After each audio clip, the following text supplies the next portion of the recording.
اللهم صل على محمد وآل محمد. اللهم صل على محمد وآل محمد. من الشیطان الرجیم. بسم اللہ الرحمن الرحیم. الحمد للہ رب العالمین والصلاة والسلام علی اشرف الانبیاء والمرسلین وآلہ الطیبین الطاہرین. ناظرین محترم، فسادات کے حوالے سے آپ کی خدمت میں گفتگو جاری ہے کہ ہم کیسے، سوال یہ ہے، ہم کیسے فسادات سے مقابلہ کر سکتے ہیں. تو فسادات سے مقابلہ کرنے کے حوالے سے مختلف طریقے، مختلف راستے آپ کی خدمت میں بیان کیے، اور آج ایک راستہ یہ ہے، فسادات سے مقابلہ کرنے کے لیے ایک بہترین راستہ الگو کا انتخاب ہے. سب جانتے ہیں کہ انسان کی زندگی میں ایک اچھا، نیک الگو کا بڑا رول ہوتا ہے، کردار ہوتا ہے. ایک اچھا سا الگو، آئیڈیل، انسان کی زندگی کو بدل سکتا ہے. قرآن مجید میں اگر ہم دیکھیں، الگو کی 3 قسمیں ہیں. پروردگار عالم فرماتا ہے کچھ لوگ اپنے آبا و اجداد کی، آبا کی تقلید کرتے ہیں. یہ جاہلانہ تقلید ہے. آبا بت پرست ہے، اجداد بت پرست ہے، یہ بھی بت پرست ہے. اور اسی طرح دوسرا گروہ، کچھ لوگ فاسد لوگوں کی پیروی کرتے ہیں.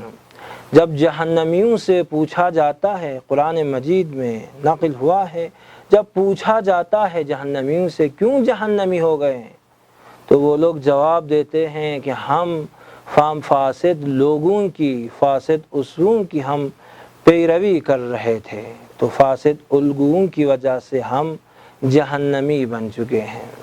اور تیسرا گروہ کون ہے؟ اولئک الذین ھدی اللہ، وہ لوگ ہیں جنہیں اللہ نے ہدایت سے نوازا ہے، صاحبان ہدایت ہے.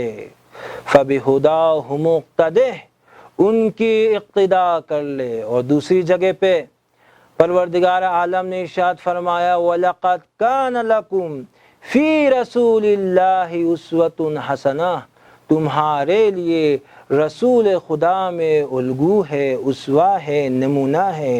پروردگار نے رسول کو بہترین الگو، بہترین اسوہ، بہترین رہنما اور بہترین آئیڈیل بنا کر دنیا والوں کو پیش کیا ہے. اگر نہج البلاغہ کا مطالعہ کرے تو امیر المومنین نے نہج البلاغہ میں 4 شخصیتوں کی معرفی کی ہے. الگو کے لیے، آئیڈیل کے لیے کچھ شخصیتوں کی امیر المومنین نے معرفی کی ہے. پہلا پیغمبر کی معرفی کرتے ہیں. اس کے بعد امیر المومنین حضرت موسیٰ کی معرفی کرتے ہیں. موسیٰ بھی الگو کے لیے کافی ہے، تمہارے لیے الگو ہے. موسیٰ نے کیا کیا ہے؟ جس طرح قرآن میں بھی ہے کہ حضرت موسیٰ نے فرعون کو اور فرعون کے شہر کو چھوڑ دیا، اور جب تھکے ہوئے مدین میں پہنچے، وہاں موسیٰ کے لیے کھانے کے لیے کچھ نہیں ہے، بھوکے ہیں موسیٰ، پیاسے ہیں، تھکے ہوئے، کچھ نہیں ہیں. دیوار سے ٹیک لگا کر موسیٰ نے فرمایا پروردگارا میرے پاس کھانے کے لیے کچھ بھی نہیں ہے، پروردگارا میں فقیر ہوں. اس وقت امیر المومنین موسیٰ کے بارے میں فرماتے ہیں واللہ، امیر المومنین موسیٰ کے بارے میں یہی فرماتے ہیں واللہ ما سألہ الا خبزا، موسیٰ نے کچھ نہیں مانگا، اگر مانگا ہے خبزاً، ایک روٹی مانگی تھی. اس حد تک موسیٰ فقیر ہے. دیکھیں موسیٰ نے جب دیکھا کہ حضرت شعیب کی بیٹیاں کنویں پر پانی لینے کے لیے آئی ہیں لیکن پانی نکال نہیں سکتی ہیں، مدد کی ضرورت ہے، تو موسیٰ نے ان کی مدد کی، آپ نے کنویں سے پانی نکالا، اور حضرت شعیب نے جب دیکھا موسیٰ اتنا عفیف ہے، پاک و پاکیزہ و صالح انسان ہے، تو اپنی بیٹی کی شادی حضرت موسیٰ سے کروائی۔ تو موسیٰ تمہارے لیے نمونہ ہے، امیر المومنین فرماتے ہیں۔ اسی طرح دوسری شخصیت کی معرفی کرتے ہیں، وہ ہے حضرت داؤد۔ وَإِنْ شِئْتَ سَلَّسْتُ بِدَاؤد صاحب المزامیر وقاری اہل الجنہ۔ دوسری شخصیت وہ ہے حضرت داؤد۔ پیغمبر کے بعد حضرت موسیٰ کی معرفی فرمائی، اس کے بعد حضرت داؤد کی امیر المومنین نے معرفی فرمائی۔ داؤد کی صفت کیا ہے؟ داؤد کی صفت یہ ہے کہ داؤد ٹوکری زرہ بناتے تھے، اور ان کی آمدنی سے، ان چیزوں کی آمدنی سے اپنی زندگی گزارتے تھے۔ سادہ زندگی گزارنا یہ حضرت داؤد کی صفت ہے۔ جو کہ روٹی کھاتے ہیں حضرت داؤد، جو کہ روٹی، یہ اولیاء کی صفت ہے، اور اس پر قانے بھی ہیں ہمارے اولیاء، اوصیاء، انبیاء جو کہ روٹی کھاتے ہیں اور اس پر قانے، یہ ہمارے لیے درس ہے۔ نہج البلاغہ میں ایک جگہ پہ امیر المومنین نے ارشاد فرمایا، وَلَوْ شِئْتُ لَاهْتَدَيْتُ الطَّرِيقَ إِلَى مُصَفَّى هَذَا الْعَسَلِ وَلُبَابِ هَذَا الْقَمْحِ وَنَسَائِجِ هَذَا الْقَزْ وَلَكِنْ هَيْهَاتَ أَنْ يَغْلَبَنِي الْهَوَىٰ وَيَقُودَنِي جَشَعِي إِلَىٰ تَغَيُّرِ الْأَطْعِمَةِ۔ امیر المومنین فرماتے ہیں اگر میں چاہوں تو میں بہترین شہد کو حاصل کر سکتا ہوں، اگر میں چاہوں تو میں بہترین کپڑے، ریشمی کپڑے پہن سکتا ہوں، اگر میں چاہوں تو میں بہترین کپڑوں کو میں حاصل کر سکتا ہوں، کھانوں کو میں حاصل کر سکتا ہوں، لیکن ہیہات ان چیزوں کو علی اختیار نہیں کر سکتے۔ کیوں؟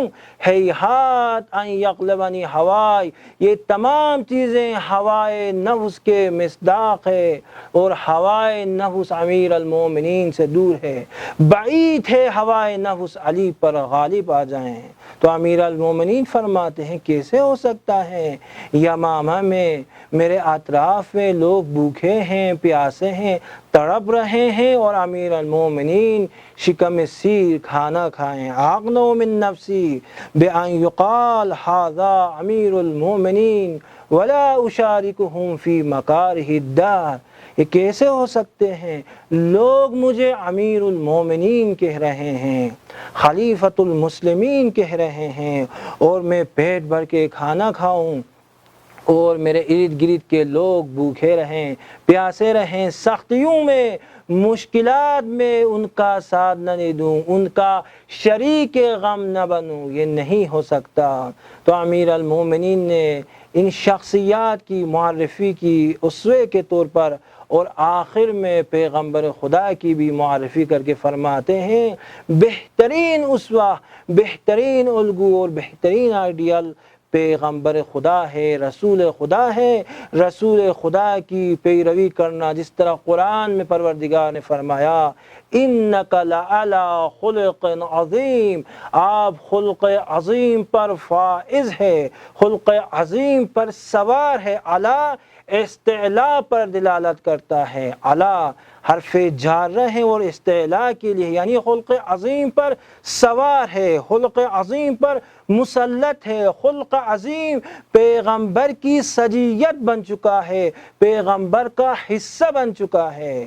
لو کنت فظا غلیظ القلب لانفضوا من حولک، اے پیغمبر اگر آپ بدخلق ہوتے، خوش اخلاق نہ ہوتے، تو یہ لوگ آپ کے اطراف سے چلے جاتے، آپ کو چھوڑ دیتے۔ اگر لوگ جوق در جوق، اگر یہ سب کے سب گروہ در گروہ آپ کے پاس آ رہے ہیں اور آپ کی پیروی کر رہے ہیں، تو اس کی ایک عظیم وجہ آپ کا اخلاق ہے، آپ کے اخلاق کی وجہ سے عاشق ہیں، اور آپ کے اخلاق کی وجہ سے اسلام میں داخل ہو رہے ہیں۔ تو انسان کی زندگی میں آئیڈیل کا، نمونہ کا بہت بڑا رول ہے، بہت بڑا اثر ہے، اور ہمیں چاہیے پیغمبر جیسی عظیم ہستیوں کو امیر المومنین جیسی ہستیوں کو اپنے لیے نمونہ اور آئیڈیل قرار دے۔ والسلام علیکم ورحمۃ اللہ وبرکاتہ۔ اللهم صل على محمد وآل محمد اللهم صل على محمد وآل محمد